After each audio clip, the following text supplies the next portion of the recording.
Protest का क्या मसला है, क्या वजह? देखिए, एक्सीडेंट जो है ये एक हादसा होता है।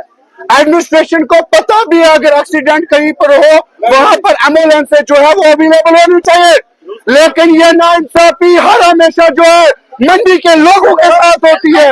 हमारे नौजवान, हमारे गरीब लोग जो है रास्ते में दम तोड़ जाते हैं और ये एडमिनिस्ट्रेशन जो है आराम की नींद सोई हुई है। और आज इस प्रोटेस्ट का मकसद सिर्फ इतना है कि ये जो हमारे नौजवानों का खून बहा है वहां पर एम्बुलेंस अवेलेबल न होने की वजह से जो है आज अगर किसी नौजवान की जान जाती है तो उसका जिम्मेदार जो है बीएमओ मंडी होगा।